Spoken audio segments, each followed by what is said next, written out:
Thank God. And we just want to give all praises and glory to our Lord Jesus Christ for bringing us together in this place. We are so blessed having our guest speaker from Tondo, Manila. Siya po ay galing pa ng Tondo, Manila. Kasama niya yung dalawang leaders, si Brother Rod. Siya po yung head ng Men's Fellowship ng kanilang church at saka si Brother Well. Welcome to TLBY Worship Celebration. Tayo kayo para makita nila kayo. Yan. Brother Rod and Brother Well. Katulad ko, ang ating guest speaker ay meron siyang dalawang daughters. Ganun din kami, no? Mas nauna siya, kaya hindi siya gumaya sa akin. So, si Nina at saka si Jean. At meron na siyang isang apo. Kaya pwede na siya maging apostol. Taga-alaga ng apo. Ang ating guest speaker ay nagtapos sa ATS. Okay, Asian Theological Seminary. Tama ba, Warner? Asian Theological Seminary. At siya po ay tinawag ng Lord para simulan ng kanilang ministry na RGCF, that is Redeemer's Grace Christian Fellowship, noong 2009. At simula na rin yun pagpapangangaral niya ng biyaya ng ating Panginoong Diyos. Siya po ang Vice President din po ng Light Center, kung saan kami nagkita, nagkakilala at magkasama. Okay? Hanggang ngayon. So, ang sabi niya, kapag kami nag-host, pag ini-introduce niya ang bawat isa amin, sabi niya, ako daw si Billy Crawford. Siya daw ay si Luis Manzano. Pero sabi niya, pero mas gwapo pa kami doon. At ang tawagan namin partner. At pagka nag-uusap kami, bago matapos ang usapan namin, ang huling sinasabi ko sa kanya, I love you too. Parang bumalik ah. Okay. So brothers and sisters, please help me welcome our speaker for today, my partner, Bishop Noel Mendoza.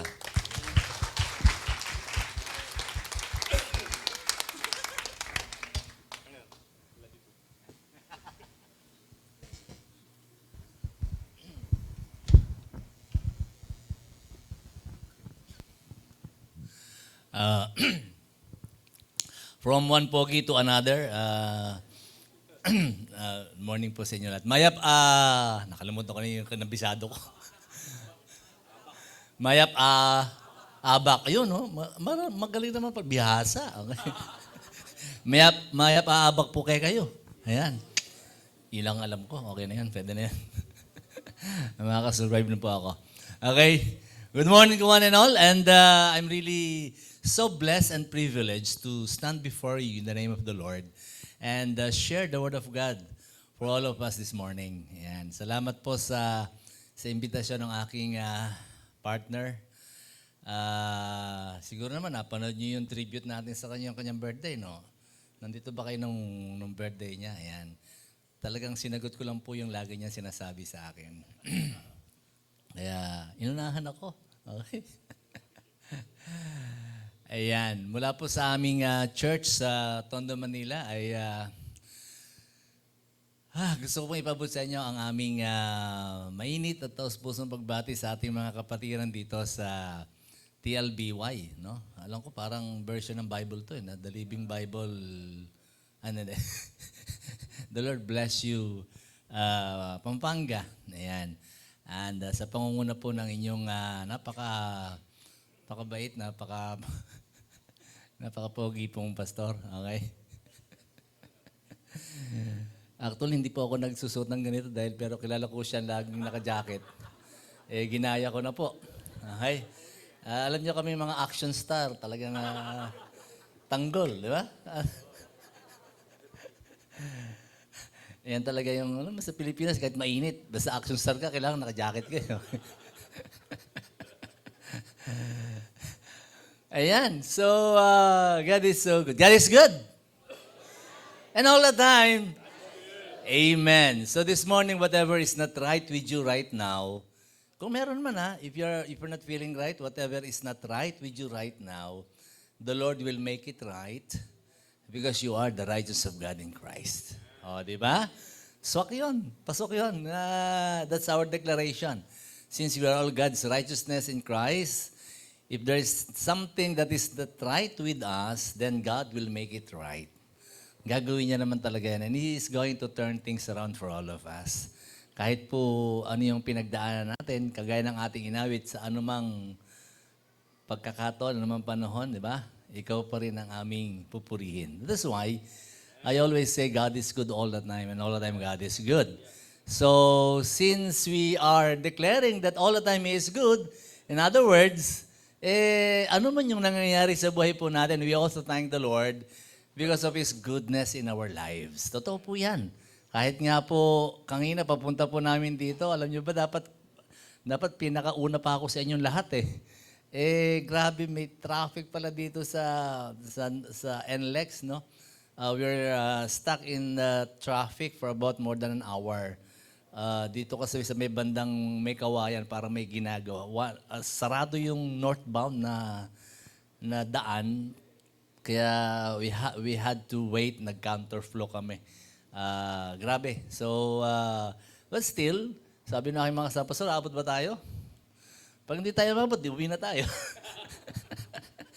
But yeah, this is good, no? Pumapasok kami ito, 8:52, di ba? Sakto pa rin, napakabuti ng Panginoon. So, this is why, in everything, let's just give thanks to the Lord, for indeed He is a good God. Can you hear good amen? Amen, ayan. Praise the Lord. So, kasama niyo po ako ngayong umaga at tayo po ay mag-aaral ng salita po ng Panginoon. Are we ready for the Word? Amen. If you're so ready, well, ready na po ako. So let's devour the Word of God this morning. Amen. And I believe na may message po ang Lord sa ating lahat. I believe He has a powerful message for all of us and is going to bless us with these words. Ang sabi po ng ating Panginoon Jesus sa John 6:63, the words I've spoken to your spirit and they are life. The Word of God is able to release life because the Word of God itself is spirit and it is life. So this morning, kung merong sa ating pumasok ngayong umaga na medyo nanghihina, naglalata, huwag po tayong pumayag na lalabas tayo na ganun din. Okay, lalabas po tayo. We're all strengthened by the Word of God, receiving healing, wellness, and wholeness because the Word of God is able to release life to one and all. Ayan, para po sa ating lahat ito. And particularly this morning, I was informed na meron po tayong gagawin dito. Especially para po sa mga pastors.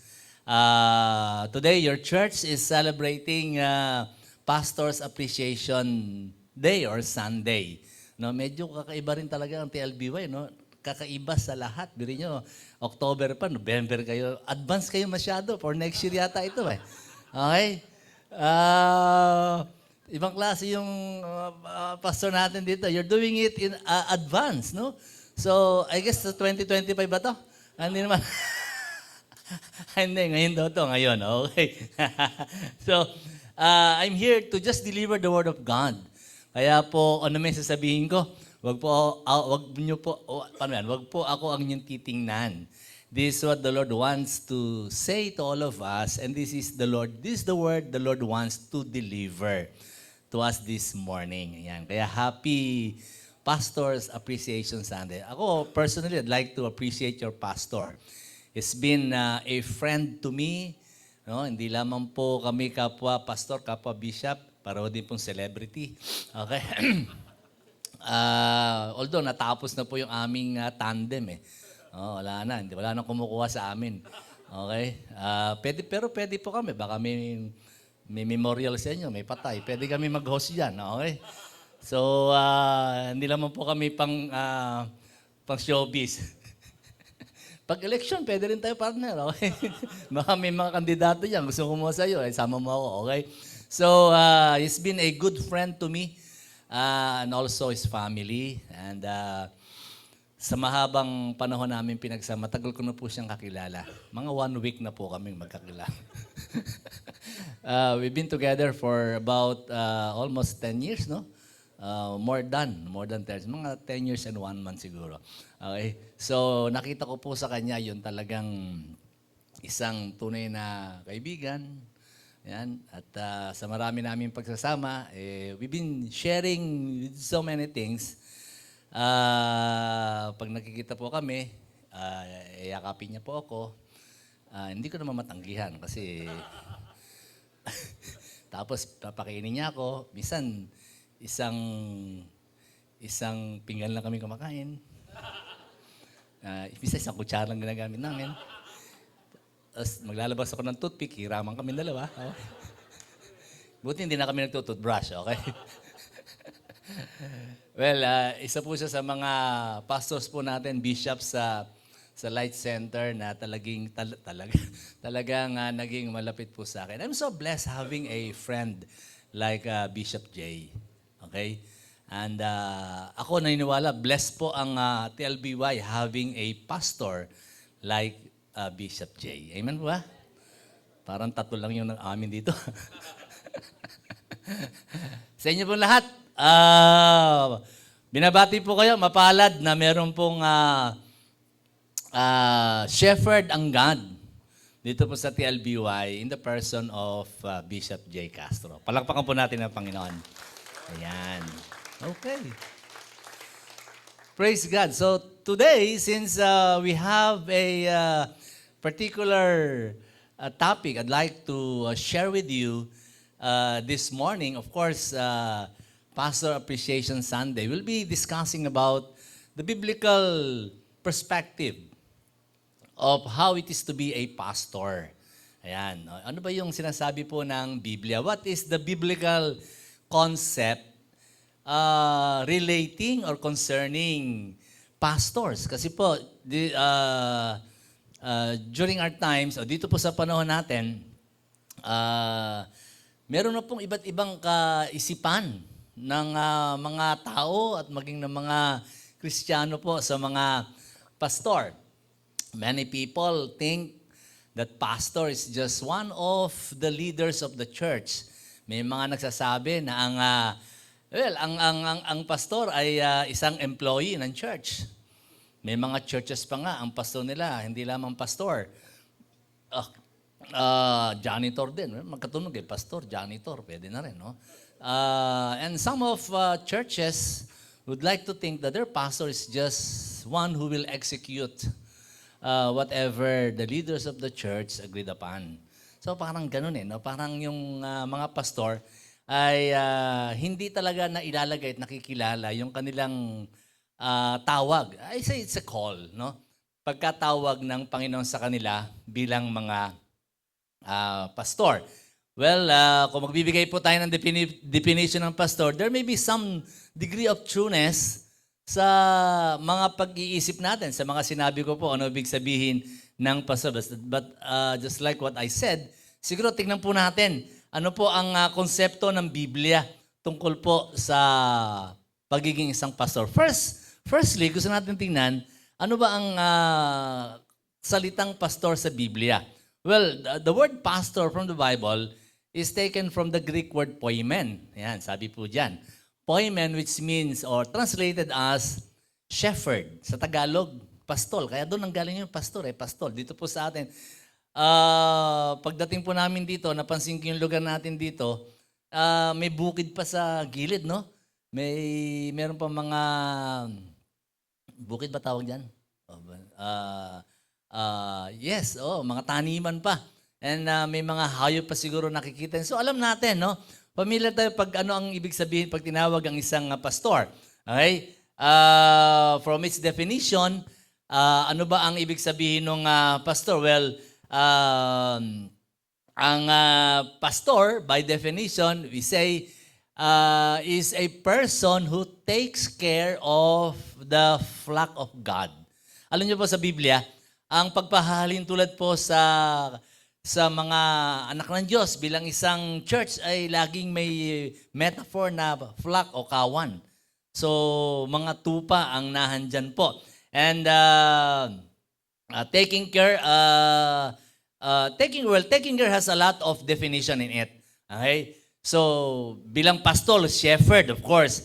Well, the shepherd feeds, the shepherd guides, the shepherd leads, the shepherd cares, and the shepherd defends the flock. Okay? Ang pastor ang nangunguna, nangangalaga, nagpapakain, kumakalinga, at dumidepensa, pinagtatanggol ang kanyang flock. Well, the word pastor is both a person and a position. Okay? Hindi lamang siya isang person o pastor namin yan, pero he occupies a position in such a way na kanyang nire-represent kung ano ang sinasabi ng Biblia, ano ang ibig sabihin ng isang pastor sa mata ng ating Panginoon. And we have seen so many figures in the Bible kung paano ginawa ito, yung pagiging pastor, no? Sa kawan o sa tao sa bayan ng ating Panginoon Diyos. People who were great models to imitate, amen, and live exemplary life of leadership to follow. Yung mga tao, mga lingkod, mababasa po natin yan. Throughout the Bible, yung mga figures, mga ginamit po ng Diyos na nagpakita ng halimbawa ng kanilang pamumuhay, ng kanilang pamumuno na pwede po nating tularan at pwede nating sundan ayon sa kanilang ginawa sa kalooban po ng ating Panginoon. There are so many leaders that we can read in the Bible na nag-stand out.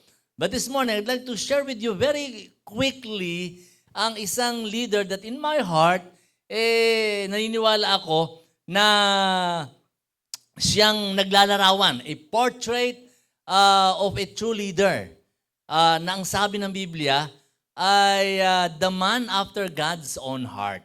And I'm referring to none other than King David. Ayan, si King David, the man after God's own heart. Why? Because first, David himself is a real shepherd. Si David mismo, tunay siyang pastol. Okay?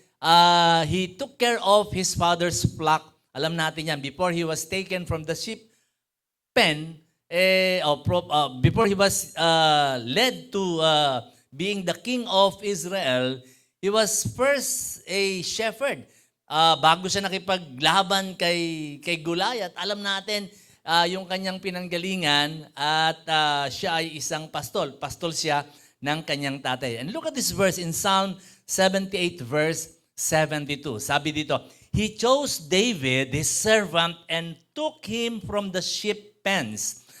From tending the sheep, he brought him to be shepherd of his people, Jacob, of Israel, his inheritance. And David, what? David shepherded, David, verse 72, and David shepherded them with integrity and with integrity of heart, with skillful hands, he led them. With integrity of the heart and skillful, what? Skillful hand. With the heart and the hand. Okay? So, may puso at may kamay. In other words, meron siyang talagang kalooban sa paglilingkod at meron din siyang galing sa paglilingkod sa ating Panginoon. And the biblical account is not scarce. Hindi ko konti ang sinasabi ng Biblia tungkol sa kung paano si David ay isang naging napakahusay at napakagaling na lingkod, pastol at leader ng Panginoon ng kanyang bayan. Okay, so this morning we'll be discussing about a man who's been chosen and called by God to lead His people.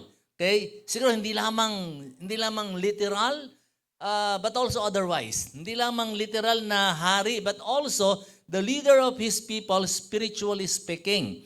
So ito po yung buhay ni David. Siguro titingnan po natin mamaya-maya po ng konti yan.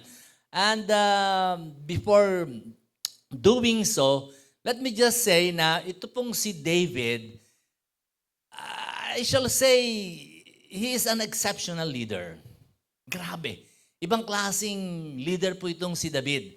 Okay? Kung merong dapat modelo na gayahin ng isang leader, ito pong si David. As a matter of fact, sa Biblia po, sinasabi na ang isang hari ay nagiging katulad ni David kung maganda ang kanyang magiging performance. Okay? If a king does something good to his nation, then he is like David, his father. But he does not, then he is not like his father David. No? So makikita po natin yan in so many instances. Look at this. He became the yardstick. He became the measuring rod. Okay? Rather, the measuring rod of leadership in the whole of Israel. Okay? Basa tayo ng mga talata. Let's go to 1 Kings 15:11. Sabi po dito, Asa did what was right in the eyes of the Lord as his father David had done. Look at this. So, si Asa, kilala natin si Asa, no? Isang haring makadiyos, isang haring magaling. Ang sabi ng Biblia, maganda yung ginawa ni David. And for that, ano sabi ng Biblia? Si David, si Asa pala, maganda yung ginawa ni Asa. And for that, sabi ng Biblia, he was accorded this description, this, ang tawag dito, resume. Ang sabi ng Bible sa kanya, he is like his father David. Sabi niyan, as his father had done. In other words, malaking karangalan yung sabihin na ito kamukha nung tatay nilang si David. Okay, that's Asa. Another verse in 2 Kings 18:3, he, referring to Hezekiah. Hezekiah did what was right. Imagine they're doing what was right. Okay? So Hezekiah did what was right in the eyes of the Lord, just as his father David had done. So in other words, itong mga hari na ito, basta ikaw, maganda yung ginagawa mo, sasabihin ng Biblia sa iyo, the Holy Spirit will tell you, you're like your father David. And that's a big compliment. Okay? On the other hand, basahin natin itong sinasabi sa 1 Kings 11:6. Okay? Look at this verse. So Solomon did evil in the eyes of the Lord. We knew Solomon. You know Solomon, half-hearted king. Okay? So ang sabi ng Biblia, he did evil in the eyes of the Lord. He did not follow the Lord completely as what? As David, his father, had done. In other words, David became the reference. Okay? Siya yung reference. Magaling ka bang hari? O, kamukha ka ni David. Salbahe ka? Hindi ka kamukha ni David. Something like that. Okay? 1 Kings 11:3, referring to Abijah, sabi daw, he committed all the sins his father had done before him, of course. His heart was not fully devoted to the Lord. So pag ang isang hari hindi nakaayon ng kanyang puso, Panginoon, is doing evil in the eyes of the Lord. Okay? Not doing right.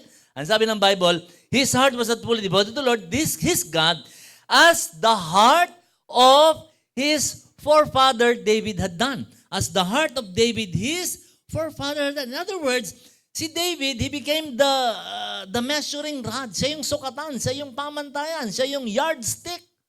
Okay? Siya yung metro, siya yung pansukat.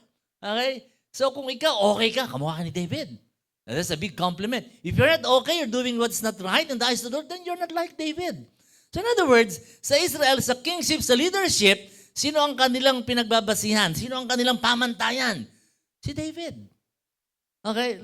Kita niyo yung compliment na binigay ng Holy Spirit sa kanya. He became the yardstick of kings in Judah and Israel. Pag magaling ka at matapat na leader, kamukha ka ni David. But if not, evilish, well, hindi ka kamukha ni David. Well, siguro sa mga leaders, sa mga pastors natin ngayon, makita din natin yun, no?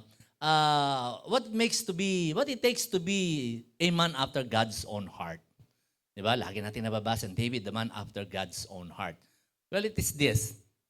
Kasi ito si David, yung puso ng Panginoon, puso niya, yung gawa ng Panginoon, gawa niya, yung desire ng Panginoon, desire niya. And he shepherded the people of God with integrity of the heart and with a skillful hand. Yun yun yung klase ng leader na meron tayo dito na tinitingnan. Well, dahil ngayon po ay Pastor's Appreciation Sunday, we will not look in how David honored God by faithfully shepherding the people of his.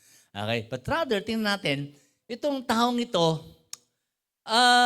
paano siya in-honor? Yan. Paano siya in-honor ng kanyang mga leader and all his subordinates and all people under him. How did the people of God honor their leader? Okay? In the person of David. So tingnan natin, no? Si David kasi, ito yung pinakita niya bilang isang leader. Ano naman yung ipinakita ng mga tao, okay? Upang i-honor nila yung kanilang leader. And at the end of our message, I believe, ano ba yung sinasabi ng Diyos sa atin? How we are going to honor our pastors.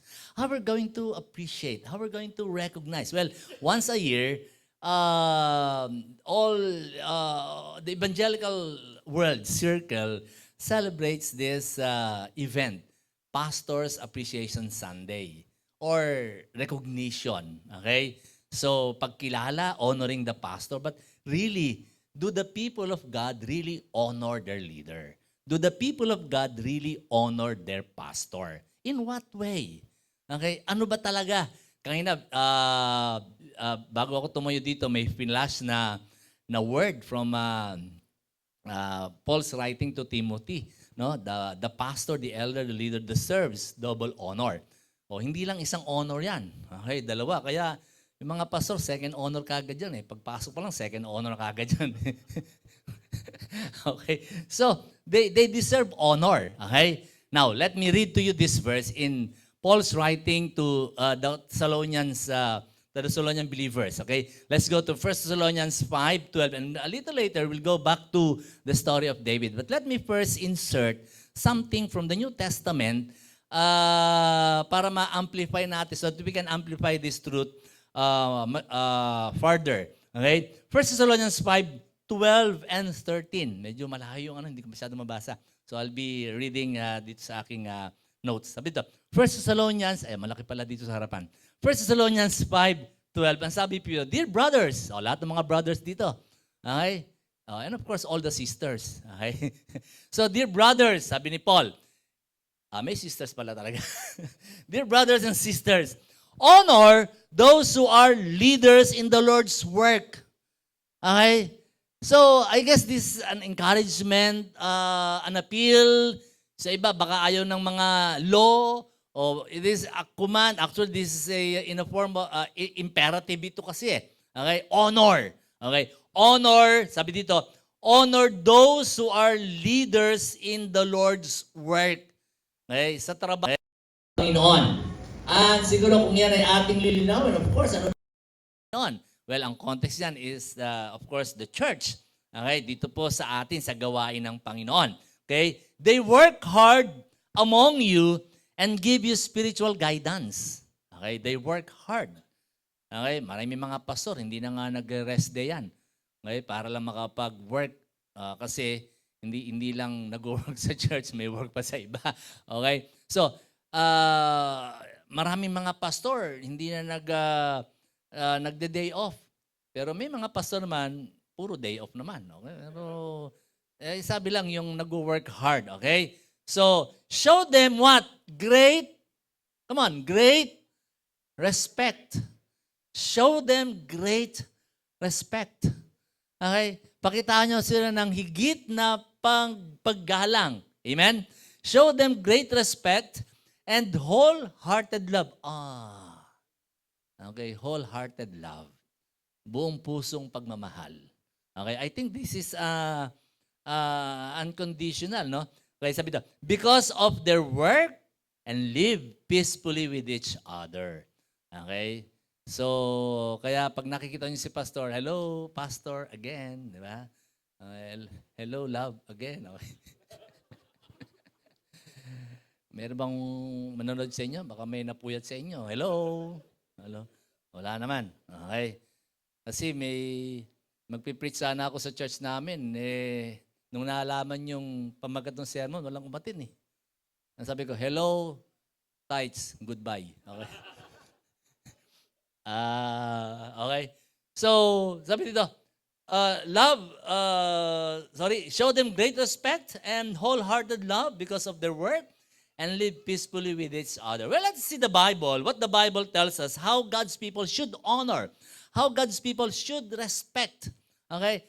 How should God's people honor and answer toward their pastor or toward their leader. So in other words, how to honor the pastor, and of course using the model that that I shared with you earlier, the model of David's leadership.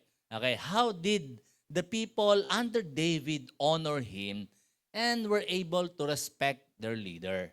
Paano ba ginawa yun? So tingnan natin sa kwento ni David. Well, so many stories so many stories have been told about David. Pero yung mga pag-usapan natin yung ginawa ng mga nasa ilalim ni David.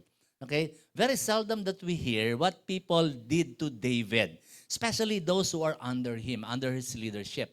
So, titingnan natin paano pinakita ng Biblia yung puso ng paglilingkod ni David, paano naman ito ginantihan ng mga tao sa kanyang nasasakupan. So, tingnan po natin ito. How should the church honor their pastors? Okay? So, ito ang ating how should the church honor their pastor? Sino-sino pa mang pastor natin dito? Si Bishop J? Si Pastor Mike? Sino pa? Pastor Maya? Myla? Myla. Pastor? Berhel. Ayan. Magandang umaga po sa inyong lahat. Kudos sa lahat ng mga pastor po natin dito. You're all God's called and appointed pastors and leaders of this church. So, damahin po natin ang puso ng mga pastor po natin ngayong umaga. Okay po ba yan? So, sa lahat po nandito, as I've said, ito po mensaheng ito ay pinalangin ko po at ano man yung pag-usapan natin ngayong umaga, consider it as something that the Lord is telling us this morning. Okay? Okay. So, how should the church honor their pastor? One. Okay? One. The church, napakasimple nito. The church should support their pastor. Okay? Support. Well, it entails so many things. No? When you say support, ano ba yung supportan natin sa ating mga pastor? Okay?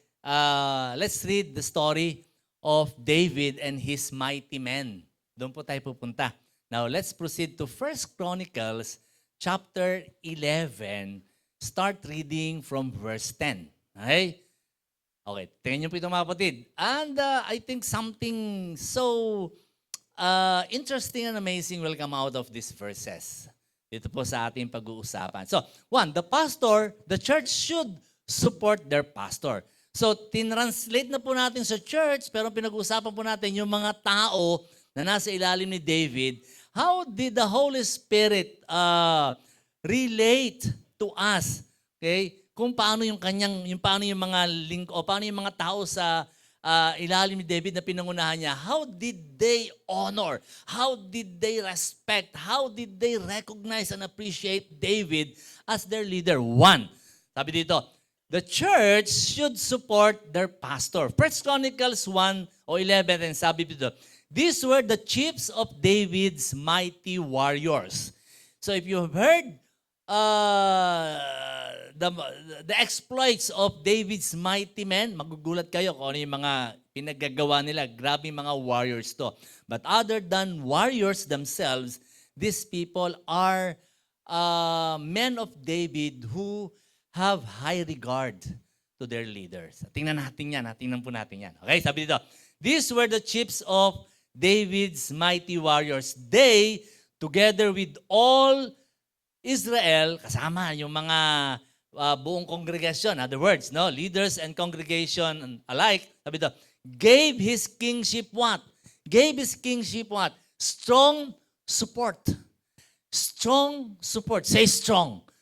Matibay, malakas na pagsuporta, strong support to extend it over the whole land as the Lord had promised. Okay? Now, we'll be talking about support. So, how do you support your pastor?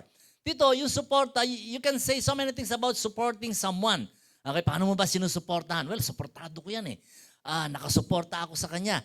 Well, you can say that. But how do you really support your pastor? When I say support, it's not only confined in giving monetary. Well, of course, that is foremost. Isa po yan sa pinakamahalaga na ginagawa natin. we support our workers, we support our pastors,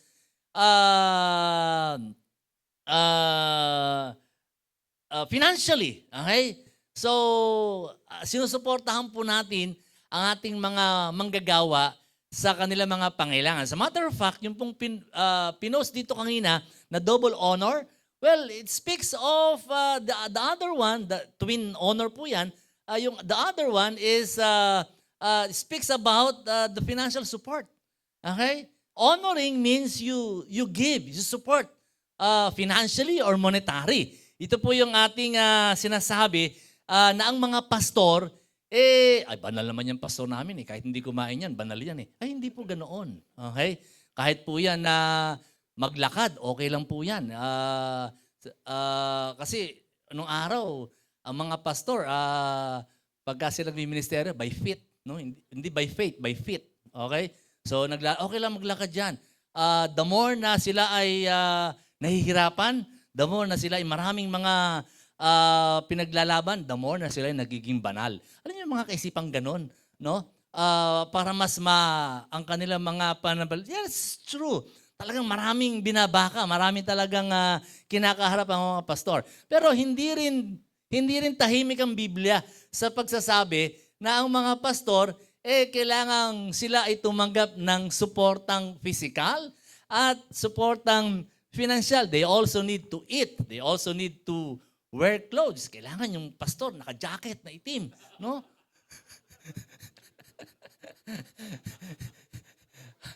Kailangan terno, itim din yung sasakyan niya, okay?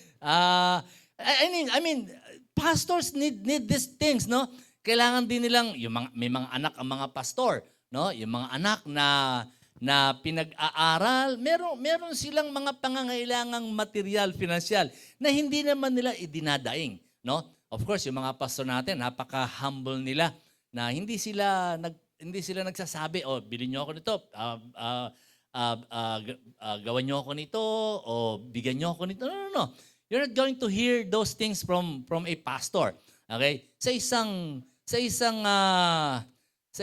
kagalang-galang na pastor, sa isang pastor na talagang may integridad, you do not hear those things coming from the mouths of these pastors. No. Okay? Kasi yung mga pastor talaga, ano man yung kanilang pangangailangan, sa Diyos nila dinudulog. Okay? At anong panalangin nila? Lord, ikaw na po ang bahala. Okay? These are the things the pastors do. Okay? They just trust the Lord that the Lord will provide for them. But we know na ang Lord gumagamit ng mga tao, and particularly the church na pinaglilingkuran ng mga pastor. Okay? So, just like any other normal people, pastors also need provision para sa kanila at sa kanilang pamilya. At yan ay isang bagay na tinutupad ng Panginoon sa pamamagitan ng kanilang mga pinangungunahang simbahan o church. And I know this church really supports your pastor. Okay? And continue to do so. And if you can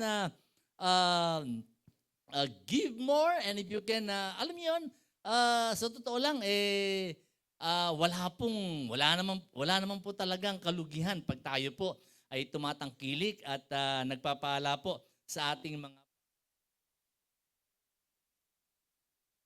financial support, ibigay natin yung support na kailangan nila. By the way, ito po yung argumento na ginamit ni Pablo I don't know if maipa-flash po natin yan, pero sasabihin ko lang, sa 1 Corinthians chapter 9, sabi ni Paul, kasi sabi niya, starting from verse 4, do we have no right to eat and drink? Meron din naman.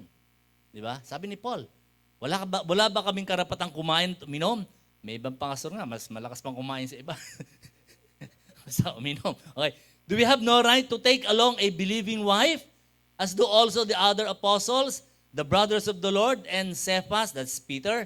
Or is it only Barnabas and I who have no right to refrain from working? Whoever goes to war at his own expense. Sino nga naman yung pupunta sa giyera? Punta ka sa giyera, sige, bili ka ng sarili mong baril, bili ka ng sarili mong uniforme, bili ka ng sarili mong... hindi, po-provide siyempre ng gobyerno yan. Who plants a vineyard and does not eat of its fruit? Or who tends a flock and does not drink of the milk of the flock? O, di ba? Siyempre, pag aani ka. Do I say these things? No.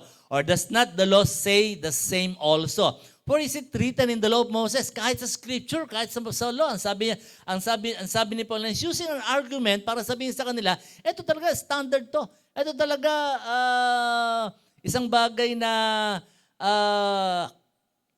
hindi ito mawawala sa prinsipyo ng ating Panginoon Diyos. Sabi niya, you shall not muzzle an ox while it treads out the grain. Hindi mo siya bubusalan sa Tagalog habang siya ay gumigik. In other words, hindi mo pipigilan kumain habang nagtatrabaho. Ganun po ang ibig sabihin niyan. Is it oxen God is concerned about? Or does He say it all together for our sakes? Ang concern ba ng Diyos dito? Yung baka? Ito ay para sa atin, para sa mga tao, something like that. For our sakes, no doubt, of course, this is written that he who plows should plow in hope, and he who treasures in hope should be partaker of his hope. If we have sown spiritual things, look at this. If we have sown spiritual things for you, is it a great thing if you reap your material things? Malaking bagay ba, sabi ni Paul? Let's translate it in our vernacular language natin. Sabi ni Paul, kung nagtanim ba ng spiritual mga leaders, malaking bagay ba naman na sila ay umani ng material na bagay? No. Sabi niya, ang argument ni Paul, natural. Okay? Natural lang. Kasi pag ikaw nagtanim, aani ka. Pag nagpakain ka, makakakain ka. Pag nag-alaga ka, makakainom ka ng gatas, makakakain ka ng karne nila. So in other words, natural and also spiritual. Kasi God cares for His leaders. At ang sabi ng Biblia, well, malaking bagay ba naman yung mga nagba-Bible study sa inyo, yung mga nagtuturo sa inyo, pakinggan niyo mga kapatid, no? Ito itong kultura natin, no? Bakit pagka ay pagupit, bibigay ka ng tip. Pag tayo ay nagpa-massage o spa, nagpa-pedicure, manicure, nagbibigay ka ng tip sa waiter, nagbibigay ka ng tip, di ba? So binibigyan in appreciation of the service they render. Okay? In the natural yun eh. Sa natural yun, di ba? Ako, malakas ako mag-tip. Gusto niyo ba ng tip? Saan gusto niyo tip? Sa karera ba gusto niyo ng tip? O sa ano? May kasama ako dito. Dating karerista yan. Okay? Magaling magbigay ng tip yan. Okay? Ano man tip ang gusto niyo, di ba? So, I think, sa ibang masa, like in America, required ng tip eh. Okay? So, mas marami marami pang nakukuha nilang sweldo na tip kaysa sa talagang salary nila. Okay? So, in our na-develop na rin yan. In the natural, ganun tayo. Kasi bakit? They rendered a good work sa atin. Di ba? That's in the natural. Ang sabi ng Biblia, in the spiritual, yung mga nagtanim ba sa inyo spiritually, nagturo sa inyo, can you imagine they're taking care of your spiritual needs and that is most important. Di ba? Naligtas tayo, may nag-share sa ating pastor, may nag-share sa ating leader. Can you imagine yung eternity na secure dahil may nag-share sa iyo. Amen. Teka, pupunta ka sa langit dahil may isang share sa iyo, may nagturo sa iyo ng Biblia. Sa pananampalataya, dahil ang misteryo ng mga tao ito, mga tinawag ng Diyos para pangalagaan kayo. Sabi ni Paul, bakit naman yung mga leaders, yung mga pastor?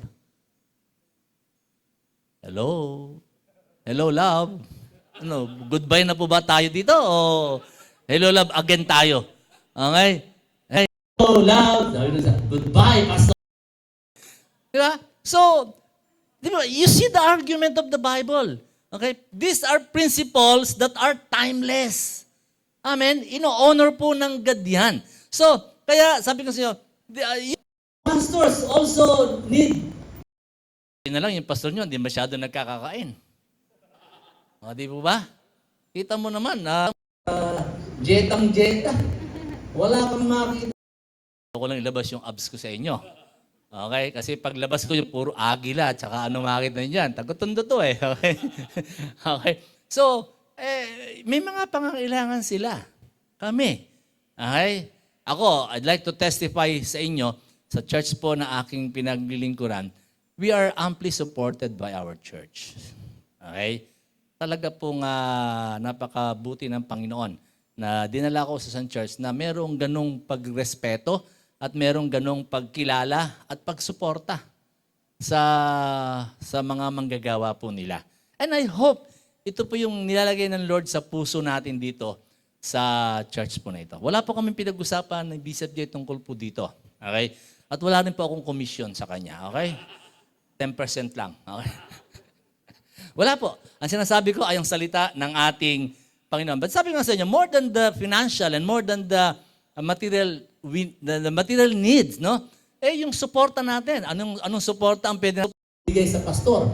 Okay? Suporta sa kanyang mga lakad, suporta sa kanyang suporta po sa mga plano ng Diyos na inalagay sa kanyang puso, and all the leaders and members alike. We should be always, no, sa likod ng pastor para anong gawin sa likod? Itutulak ka, pastor, sige, bahala ka na dyan, mauna ka na, ikaw na. Tirahin mo na yan, ikaw na bahala. No. Nasa likod tayo at kung saan pumunta ang pastor, yung plano ng Diyos para sa kanya, plano natin yun, plano niya sa church. So, isuportahan po natin. Kung saan dinadala ng Lord ang church ninyo sa pangunguna ng pastor, let's be there. Okay? Let's support all the pastors. Let's support your leader, support your pastor, yung inyong point man dito, lead pastor, no? Maraming gustong gawin ng Panginoon sa pamamagitan nila. And without the pastors, without the leaders, and without the members, mahirap pong magtrabaho sa lang ang pastor. Mahirap po. Pastor ang mga ngaral, tapos pastor ang magturo, pastor ang hahayo, pastor ang lahat ang gagawa. Mahirap po yan. Okay? Kaya po, sa context po ng church, po ang mga leaders, nilagay po tayong lahat dito upang nandito po tayo magbigay ng suporta mga pastor. Amen po ba? So, ito pong mga tao ni David, they gave their full support to David, no? Makikita natin maya-maya po ng konti yan. Okay? So, second, konti lang naman po ito, 24. Okay? Ready ba kayo? Ako, ready ako. Kahit hanggang mamayang gabi ako dito. Okay? So, second, may desire ang mga pastor natin. Okay, one of pastor, I believe, is itong church natin dito, talagang, no? Talagang financial, and I believe talagang hindi lamang ganito kalaki yung church nito, pupunin ito, mag-extend pa hanggang doon niya. Huwag kayong abot sa kalsada, bawal yun, ha? Okay. Talagang makukumpleto itong construction. I think hindi pa to kumpleto, di ba? Hindi pa to, di ba? May parang 1/4 lang ba to? Kalahati lang ba to? Or something like that. Okay. Is this. The church should put desires of the pastor. Ayan. Support and then fulfill. Now let's go to 1 Chronicles 7. At that time, this is a very way. At that time, David in the stronghold, basahin natin. And the Philistine was at Bethlehem. Verse 7, longed for water and said, oh. Sabi niya rito, pero ibang klase yung uhaw niya. Kasi there's particular thing na ni-request ni David. Sabi niya, oh, that someone would get me a drink of water from the well near the gate of Bethlehem. Okay? But Bethlehem occupied by the enemy.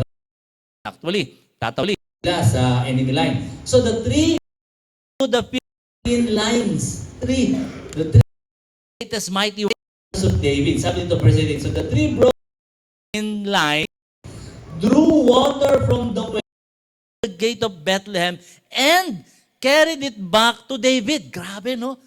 Nadinig nila, sabi, parang gusto ko yatang mag-milk tea. Okay? Nadinig pa lang niya. Nadinig lang. Wala sa pinagsasabihan. Parang gusto ko yata ng tubig.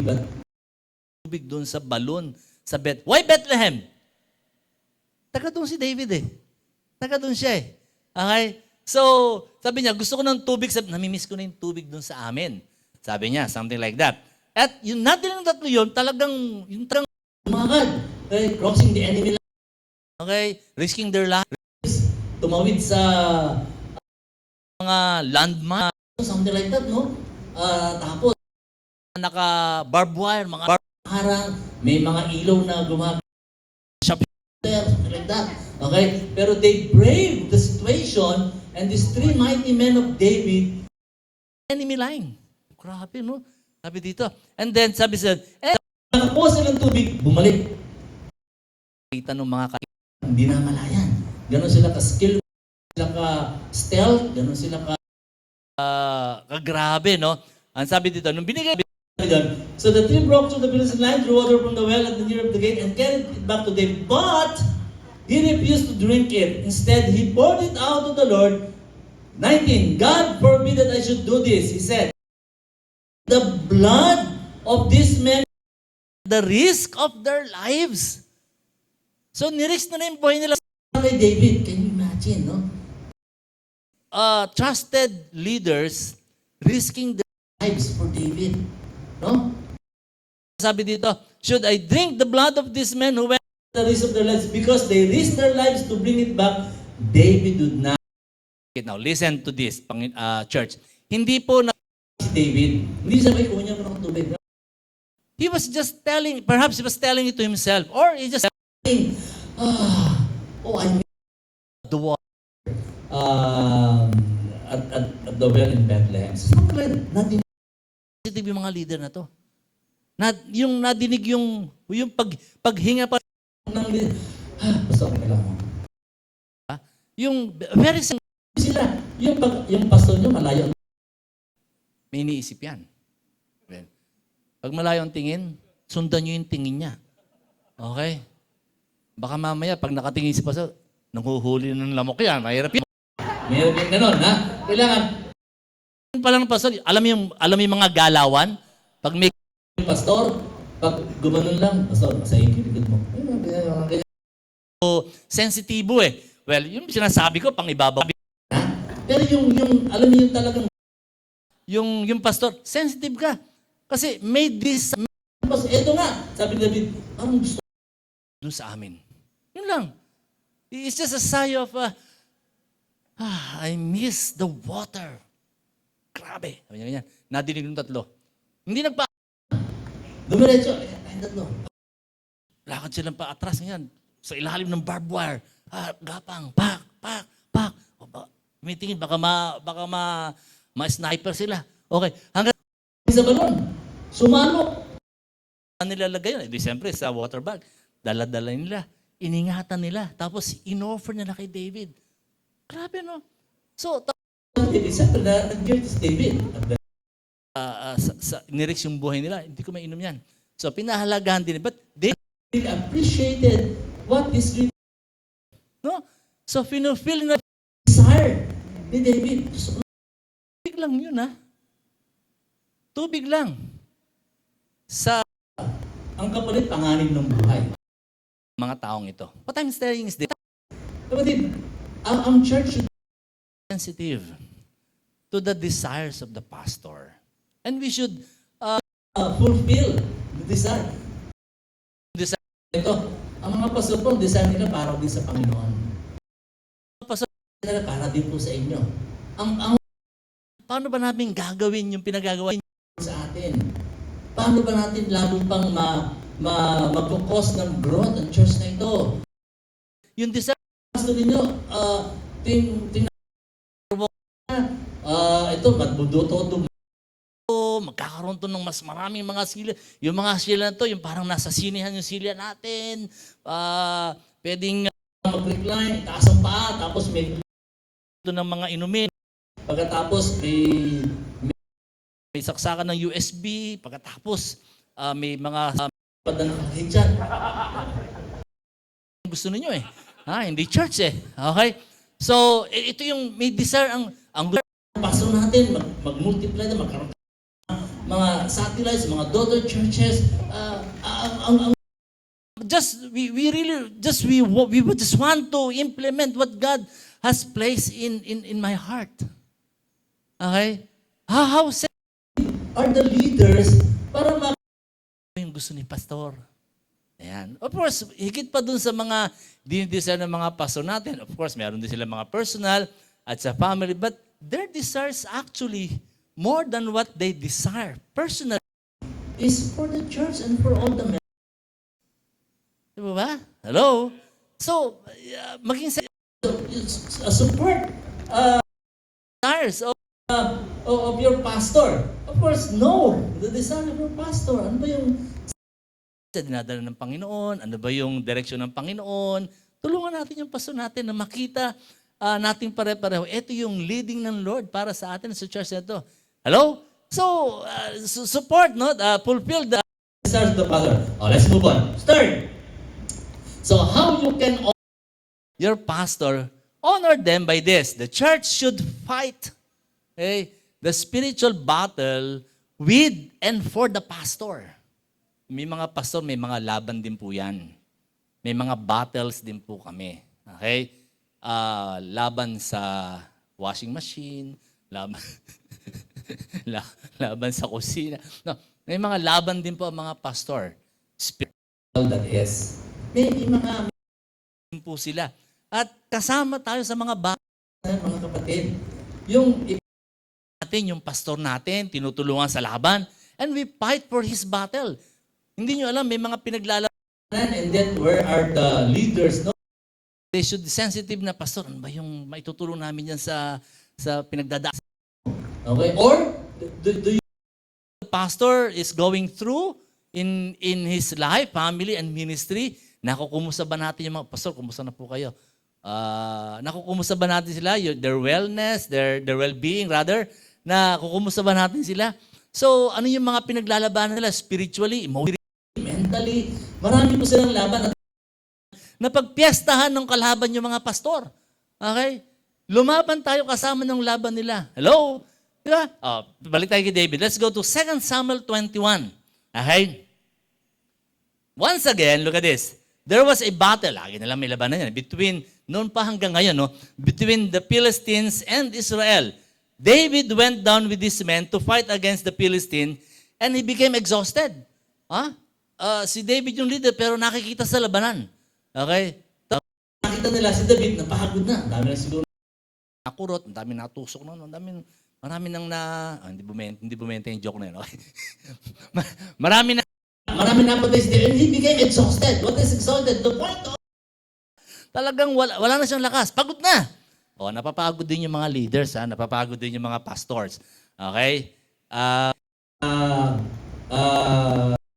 Pagod si pastor, padala nyo sa mga saan mapapadala pagkapagod ng pastor? Okay. Okay, basa natin.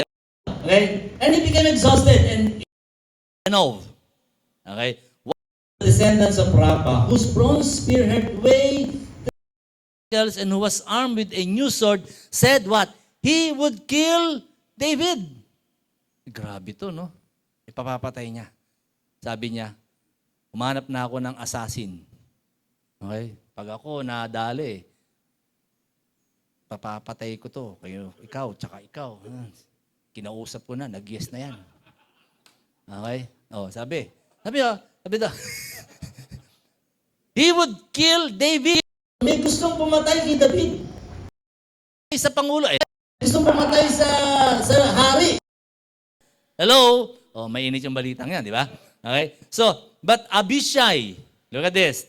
But Abishai, Saruya, came to David. Pagod na eh. Yung, hindi na siguro maangat ni David yung espada niya. No? Hindi na makabatak ng bow and arrow. Hindi na. He's exhausted for that. Okay? Worn out na siya. Okay? Nakita ng mga leader niya yun. Nakita ng mga warriors niya. Okay? May tumira kay Dave, inaibol ni, ano pangalan ito? Si Isbibeno. Yari sa akin yan, sabi niya. Papatayin ko yung si David. Okay? Ngayon, si Abishai, sabi ito, but Abishai, son of Zeruiah, came to David's rescue. He struck the Philistine down and what? And killed him.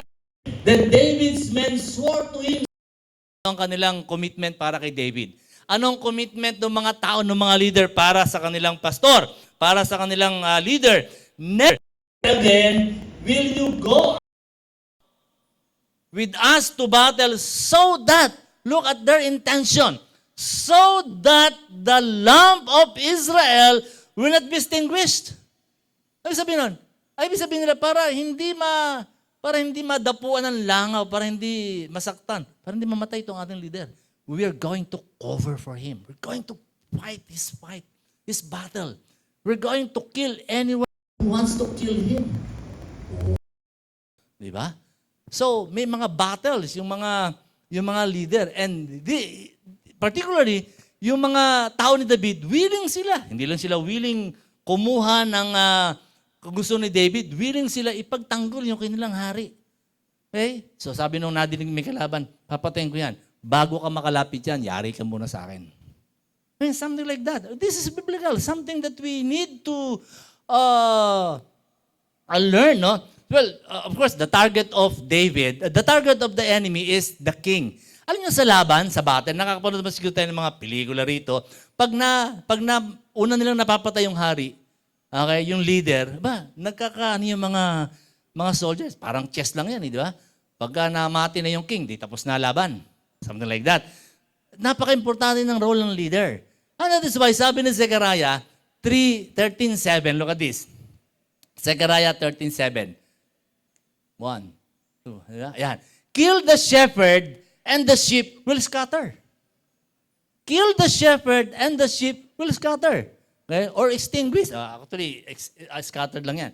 Okay? So, patayin mo yung shepherd, wala. Mangangalat yung mga tupa. And that is why, lahat po ng mga pastor nasa hit list ng demonyo yan. I tell you. Okay? Lahat ng mga pastor, yan ang talagang inaabangan. Gusto ng demonyo ng pastor magkamali. Gusto ng demonyo ng pastor mahulog. Gusto ng demonyo ang pastor ay ma-discourage. Gusto niya. Kasi bakit? Ang isang pastor, isang leader discourage ang membro. Kapag ang pastor nahulog, wala, nangangalat ng mga membro. That is why, napaka-interesado ang demonyo sa pagbaksak ng pastor. And the pastors are really facing so many battles in all battlefronts. Lahat yan. May iniintindi sa finances, may iniintindi sa may mga miyembro na, siyempre, iniintindi ng mga pastor, no? Yung kalagayan, tapos may mga pasaway pa, tapos may buti wala dito. Okay? So, sabi, hindi nga, pastor. No? So, wala, ang daming mga patong-patong na iniintindi. Ang mga pastor din, the leaders ought to help the pastor and fight his battle. Also, with him fighting the battle. So si Abishai, look at him, no? Sabi niya, before you can come closer to David, I'm going to kill you. And he struck him down. No? So, grabe yung mentality nila. We're going to protect our leader. Okay? We're going to fight his battle. Ano sabi niya? Ngayon, hindi ka na makikipaglaban, kami na bahala sa iyo. Kasi ayaw naming ma-extinguish ang lamp ng Israel. Ang leader ng Israel. Ayaw namin mamatay yun. Gusto namin lagi nagliliwanag. And we want you to be always shining. Okay? So, hindi mawawala yun. Okay? So, kaya, remember, no? Yung mata ng marami nasa pastor. Okay? Paano sisiraan ng pastor? Kaya pag may sumisira sa pastor, huwag yung sasama doon. Okay? Pag sumisira sa pastor, be ready to fight the battle of your pastor. Be ready to always be on his side, no? Backing him up at any potential threat, no? Tayo mismo ang nag-extinguish niyan. Hindi yung pastor ma-extinguish, kundi yung anuman threat. Okay? Hayaan natin yung pastor, magawa niya yung gusto niya at gusto ng Panginoon sa kanya at para sa kanya. Kaya itong si Paul, no? Going to Paul's case sa 2 Timothy chapter 4 verse 14 and 17, may tumira sa kanya, may sumisira sa kanya. Ang pangalan niya si Alexander. Alexander the coppersmith. Sabi ni Pablo, matindi ginawa sa akin ng taong yan. Okay? Matindi ang ginawa sa akin ng taong yan. 2 Timothy 4:14 and up to 17. So, sabi ni Paul, may isang lalaki, may isang tao, matindi ginawa by the name of Alexander the coppersmith. So, sumasalungot sa aral natin yan. Sa turo natin. Okay? Pero nilabanan ko yan. Sabi ni Paul, nung una, walang sumama sa akin eh. Yun ang bakit? Yun ang masakit. No? May battle ang pastor, pero walang sumasama sa kanya. Okay? So, look at verse, 15.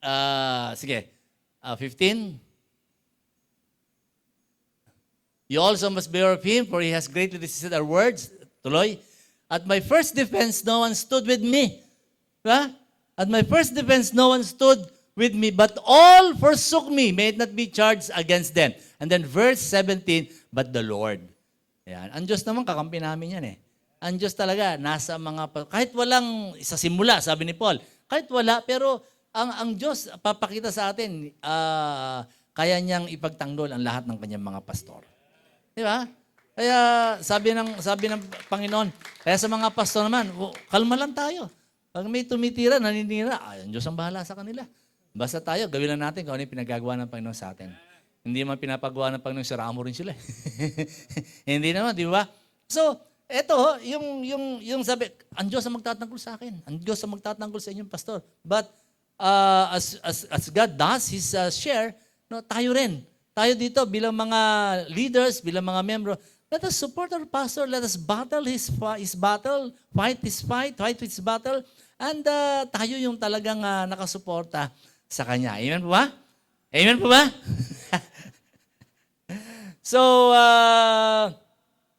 pag may lumalaban sa pastor, pagtanggol natin yung pastor. Ang mabigat yung membro na lumalaban sa pastor. Okay? Sino magtatanggol? Membro na nga yung lumalaban. Okay? So, let's have one spirit in this church, honoring the pastor, supporting the pastor, and fighting the battle of our pastor. Di ba? Fourth, malapit na tayo. You can honor your pastor by what? You can honor and appreciate the pastor by not permitting anybody to curse the pastor. By not permitting anybody to curse the pastor. Alam nyo, maraming naninira sa mga pastor. Okay? Pero you should be at the rescue kasi alam mo, kung mali naman yung sinasabi, ano natin yun, i-rebuke natin. Okay? Ayaw nating malagay sa hindi magandang sitwasyon yung ating mga pastor, especially when people are not just scrutinizing or criticizing, but actually maligning, no? Minamalay na, sinisira na. Look at this verse. 2 Samuel 16.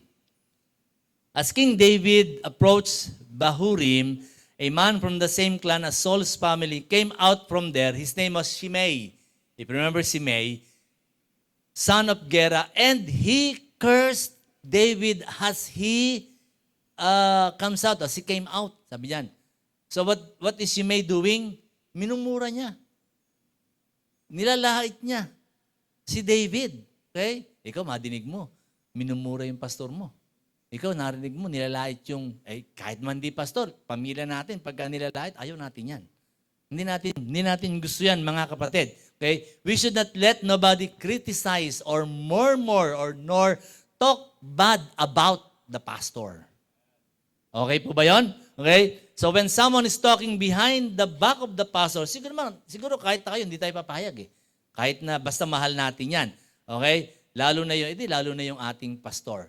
We will not allow them to malign the pastor, the leader, or say anything bad. Cursing. Ano yung cursing? Minumura. Okay? Expletive yan. Mahirap sabihin dito. Pero yung minumura yung pastor mo. Nilalait yung pastor mo. Minamalay yung pastor mo. Never allow these people to do that to your pastor. Okay? Anong dapat gawin? Basahin natin. Okay? Kaya, paano mo didepensahan pala yung... Kasi mabigat yung mismong kasama sa church, yung naninira sa pastor. Yun ang mabigat. Paano mo didepensahan yun? Sila nga yung mismong naninira sa pastor. Parang yung sa paano mo ililitisin yun? Parang yung sa Senado, yung EJK, di ba? Sabi ng isang senador, mag-hold ako ng hearing. Hold tayo ng hearing about EJK, no? Extrajudicial killing. Sila nga yung suspect, sila nga yung mastermind, sila mag-hold ng hearing nila.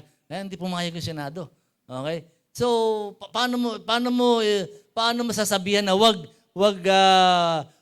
niyong gagawin sa kung sila yung gumagawa. So, no, don't do that, no? So, kasi pag ganyan, unang-una, we should protect, okay, the integrity and the reputation of our pastor. Okay? So pag nangyayari yan, anong ginagawa? Anong ginawa ng mga tao ni David?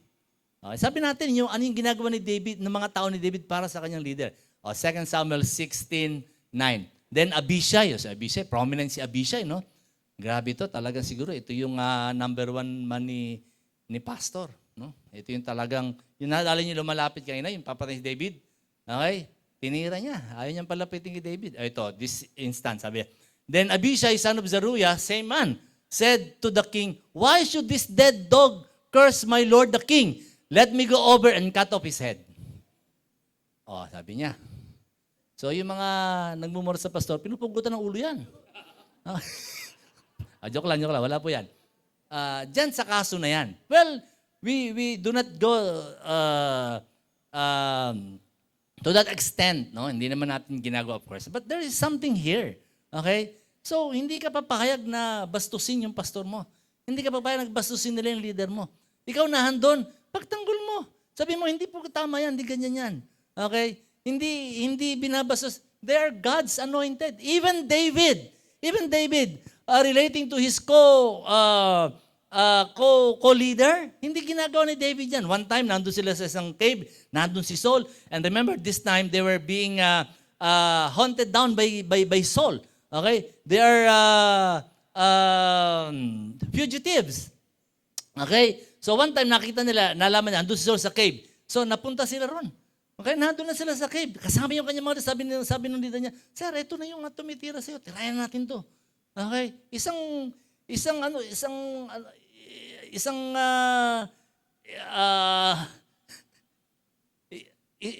espada ng katapat ito. Tapusin natin to. Ano sabi ni David? "Thou shalt not touch the Lord's anointed." Okay? Even David, siya mismo, he has no heart to accuse or to curse, no? He has no heart. Wala siya. Sabi niya, "Thou shalt not touch the Lord's anointed." Sabi sa mga bata niya, kay Abner, sabi niya kasi gusto lang tirahin si Saul eh. Harapan na. Sayang, sabi, kung papatay na ito, tapos na yung pagtatago natin. No, sabi niya, no. Do not touch the Lord's. Ganun ang pagrespeto ni David sa mga leader. Okay? Kaya siya, nung siya tinitira, hinahayaan niya ang Diyos ang bahala sa kanila. Okay? But the leaders of David, hindi nila pinababayaan yung kanilang, sabi ni Abishai, "Sir, kating-kati na ako eh." Sabi niya, "Huguto ka ng ulo to eh." Sabi niya, yes. And he was suggesting to cut off the head of this Shimei, the one who curses his King David. Di ba? So, kapatid, ewan ko kung medyo mabigat itong mga pinag-uusapan natin. But these are the people of David ready to defend their king, ready to fight for the king's battle. Okay? They gave their respect, they gave their honor, commitment, loyalty kay David. Ibinigay nila ito sa kanya kasi nakita nila itong taong ito, itong leader na to, he has the heart of God. He shepherded us with the integrity of the heart. Magaling to. Hindi kami bibitaw dito at walang pwedeng sumira sa taong ito kasi alam namin ito ang tinawag ng Diyos para pangunahan kami. That's how to honor. That's how to recognize. That's how to appreciate. Hindi yung isang abot lang. No. More than that. You do that, yes, but more than that. You love your pastor. You appreciate your pastor by honoring and respecting your pastor and not allowing any other people to malign, to criticize, to curse, even curse your pastor. Okay? Ito, lingkod ng Diyos to. Tinalaga ng Diyos to. Hinipo ng Diyos to. Inanoint ng Diyos to. Okay? Ganun ang pagpapahalaga ng Diyos sa kanyang mga leader. And ganun din po tayo para sa kanila. Amen po ba? Amen. In conclusion, magtatapos na po tayo. Sabi, sa wakas. Okay? Misa-misa lang po ako mapupunta rito. Okay? Kaya, birin nyo, 10 taon na po kaming magkakilala. Ngayon ako napunta rito. Kaya sasamantalahin ko na. Okay? Let me end by quoting you this verse. Puro talata po tayo. Magandang mangusap ang Diyos sa atin. So how are we responding toward our pastor? Okay? Last verse. Hebrews chapter 13 verse 17. Ayan. Ready po kayo dito? Okay, sige ha. Mamaya, huwag niyo akong pagtatawanan ha. Okay, promise yan. Promise ha. Parang walang gusto mangako. Anyway. Hebrews 13:17. Let's read first in English. Sabi daw, have confidence in your leaders. Wow. And submit to their authority. Alam mo, sabi ko ang Biblia, hindi siya silent, hindi siya kapus sa pagsasabi sa mga lingkod ng Diyos, sa mga anak ng Diyos, kung ano ang dapat nilang gawin at gawin trato sa kanilang mga leaders. Di ba? Basahin po natin. Have confidence in your leaders and submit to their authority because they keep watch over you as those who must give an account. Ang mga pastor, sumunod po tayo sa kanila. Sila po ang mga mananagot sa Diyos. Okay? Sila, accountable sila sa God. Basta tayo, ang ating trabaho, sumunod, magpasakop sa kanila. If you are raising the issue of accountability, well, they are accountable to God. Okay? Kami po ang mananagot sa Diyos. Basta ang ating pong ginagawa, irespeto, sundin natin at magpasakop po tayo sa ating mga leaders. Because they keep watch over you as those who must give an account. Do this so that, gawin nyo to, so that their work will be a joy. Para matuwa yung mga pastor.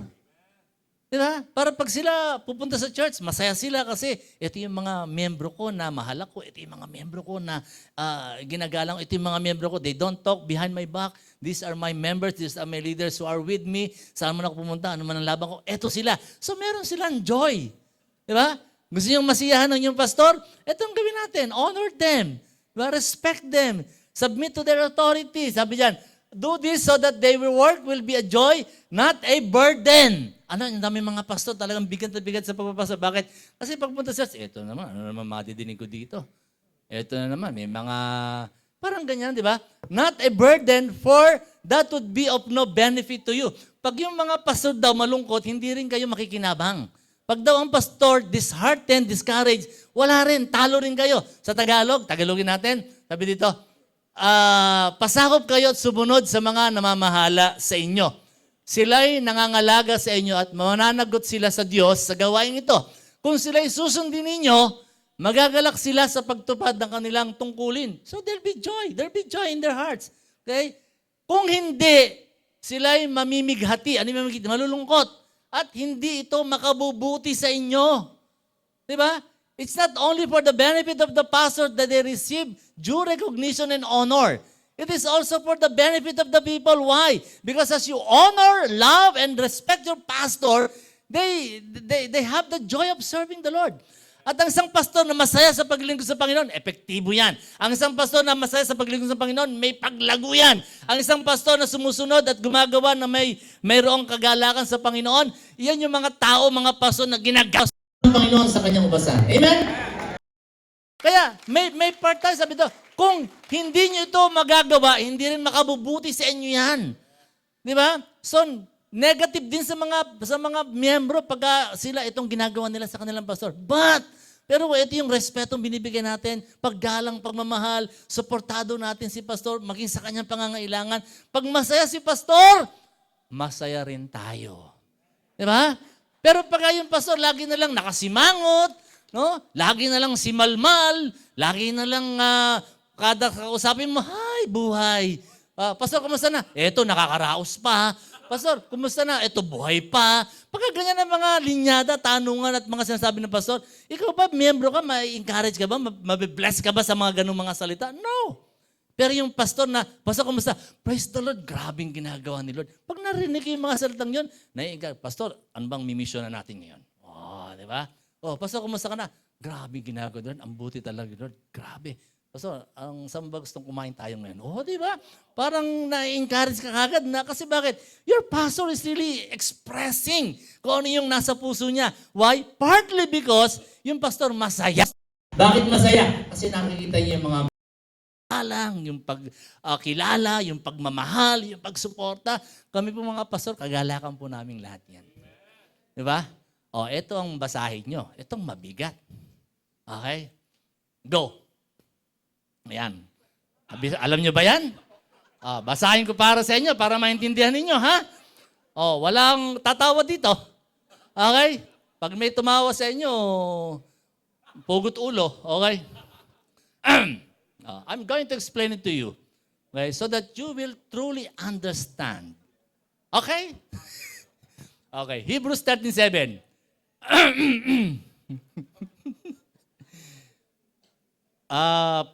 Di ba kandidato to si Pamintuan, no? Kandidato ba yan? Wala po akong dinadalang politiko rito, ha? Nakuha ko lang, natalisod ko lang po yung ano yan. Pastor Mike, tulong mo ako dito. Pamintuan you, lading kekayong pamuntok at tukian you ing karelang yuyutos. Alam niyo ba yan? Dapat alam niyo yan. Ilading alang patugot mimingat kekayo at ilading munye kwenta king Diyos tungkol kaninti.